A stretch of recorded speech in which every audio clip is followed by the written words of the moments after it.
حضرت عمر تو سوچ رہے تھے کہ آج میں اپنے سے آگے کسی کو بڑھنے نہیں دوں گا، آدھا مال لے آیا ہوں، آدھا گھر والوں کے لیے چھوڑ آیا ہوں، اب یہ اپنا مال پیش کرتے ہیں تو حضور کا سوال ہوتا ہے ماں اب کہتا لیا علی کا یا ابا بکر،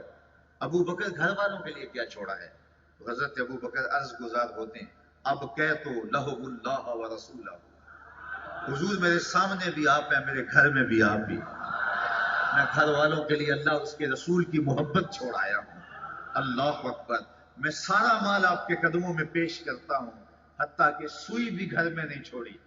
اپنا لباس بھی اتار کر کے ڈال دیا اور خود ٹاٹ پہن لیا اور سارا مال حضور کی خدمت کے اندر پیش کر دیا۔ اور آقا کریم نے پوچھا تو کہا حضور گھر میں اللہ اس کے رسول کا پیار چھوڑا ہے، اللہ اس کے رسول کی محبت چھوڑی ہے، میرے سامنے بھی آپ ہیں، میرے گھر میں بھی آپ ہیں، وہ اپنے نام لیواؤں کو تنہا چھوڑتے کم ہیں، جہاں ہمدم نہ ہو کوئی وہاں سرکار ہوتے۔ حضرت ابوبکر صدیق نے ہمیں یہ بھی بتایا کہ جن کے گھروں میں حضور کے پیار کی خوشبو ہوتی ہے وہ گھر خالی نہیں ہوتے، وہاں حضور علیہ الصلوۃ والسلام کی جلوہ سامانیاں ہوتی ہیں، وہاں حضور کے پیار کی مہک کسی کمی کا احساس نہیں ہونے دیتی۔ جب وہ گھر میں موجود ہیں، جب ان کی مہک گھر میں موجود ہے، جب ان کے پیار کی خوشبو پھیلی ہے تو ہمارا گھر خالی کیسے ہو سکتا ہے؟ شکا رجل الی رسول اللہ دیک المعیشۃ والفقر، ایک شخص حضور کی خدمت میں حاضر ہوا اور عرض کی حضور تنگ دست بڑا ہوں، غربت نے کمر توڑ دی ہے، کثیر العیال ہوں اور ذرائع آمدنی بہت تھوڑے ہیں، میرے لیے کوئی نسخہ تجویز کیجیے۔ سنو میرے حضور نے اسے کیا نسخہ تجویز کیا۔ حضرت سہل بن سعد الساعدی رضی اللہ تعالیٰ عنہ اس حدیث کے راوی ہیں، حضور کی بارگاہ میں عرض کی حضور کثیر العیال ہوں اور ذرائع آمدنی بہت تھوڑے ہیں۔ فرمایا کہ جب تو گھر جائے تو گھر والوں کو السلام علیکم کہہ دیا کرو اور اس کے بعد ایک مرتبہ سورہ اخلاص پڑھ دیا کرو، یہ تیرا وظیفہ ہے، جو ہی گھر جاؤ السلام علیکم، اس کے بعد ایک مرتبہ سورہ اخلاص پڑھ دیا کرو۔ اور آقا کریم نے فرمایا کبھی ایسا ہو کہ تم گھر جاؤ گھر کوئی بھی موجود نہ ہو، فرمایا عمل چھوڑنا نہیں، فسلم علیہ، پھر تو مجھے سلام کہہ دے، وہ اپنے نام لیواؤں کو تنہا چھوڑتے کب ہیں، جہاں ہم دم نہ ہو کوئی وہاں سرکار ہوتے، کہا پھر مجھے سلام کہہ دیں۔ وہ صحابی کہتے ہیں میں نے عمل شروع کر دیا، جب بھی گھر جاتا السلام علیکم، اس کے بعد ایک مرتبہ سورہ اخلاص پڑھ دیتا، اور کبھی ایسا ہوتا گھر میں کوئی موجود نہ ہوتا، پھر تو مجھے چاہ چڑھ جاتے، پھر تو خوشی کا ٹھکانہ نہ ہوتا، پھر حضور کی بارگاہ میں سلام پیش کرتا اور اس کے بعد میں سورہ اخلاص پڑھ دیتا۔ کہتے ہیں اس عمل کی برکت سے میں نے تو امیر ہونا ہی ہونا تھا، حتی افاد اللہ جیرانہ، یہاں تک کہ میرے ہمسائے بھی امیر ہو گئے۔ حضرت صدیق اکبر بولے اب کہہ تو لہم اللہ و رسولہ، میرے لیے اللہ اور اس کا رسول کافی ہے۔ اللہ اکبر۔ تو مال کی بات آئی تو سارا مال حضور کے قدموں میں پیش کر دیا۔ انسان اپنی اولاد کے لیے اپنی جان سے بھی کھیل جاتا ہے، لیکن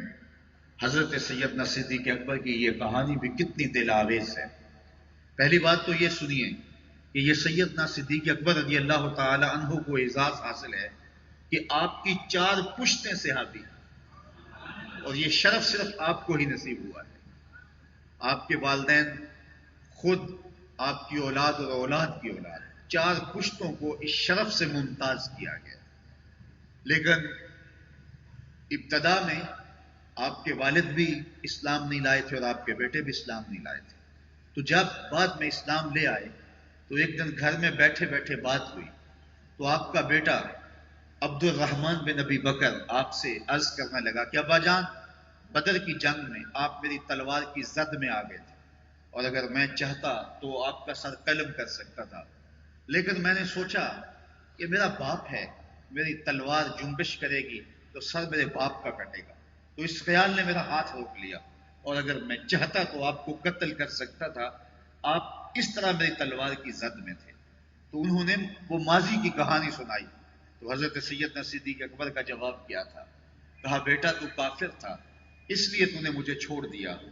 کاش کہ تو میری تلوار کی زد میں آتا اور میں تجھے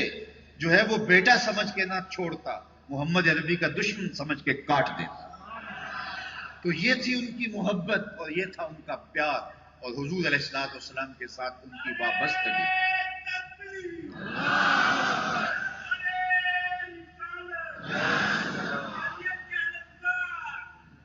تو مال قربان کیا، جان حضور کی راہوں میں نچھاور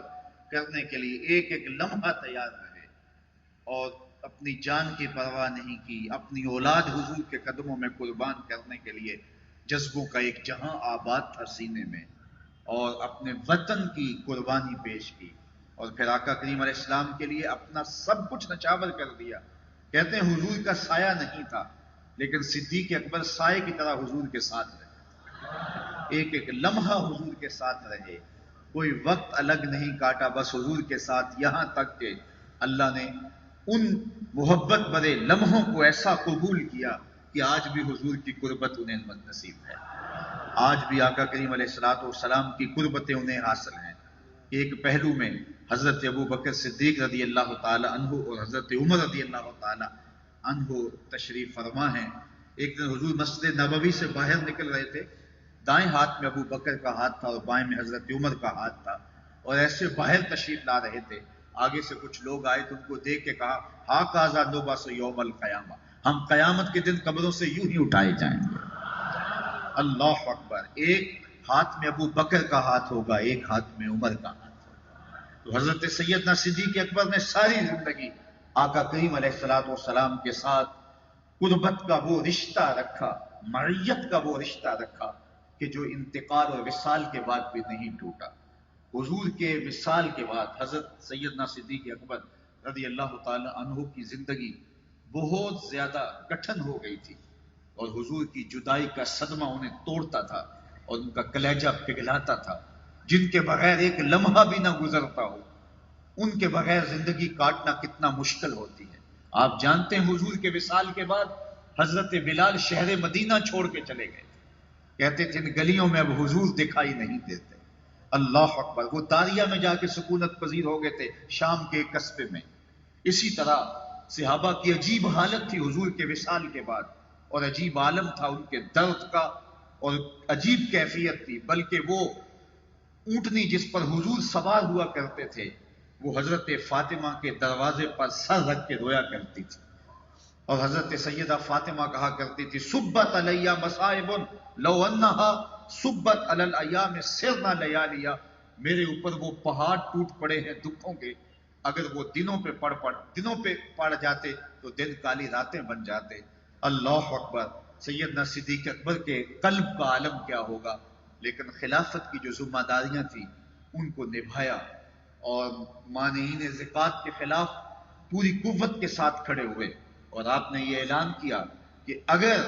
وہ حضور کے زمانے میں ایک رسی بھی دیا کرتے تھے میں چین سے نہیں بیٹھوں گا جب تک وہ رسی بھی وصول نہیں کر لیتا۔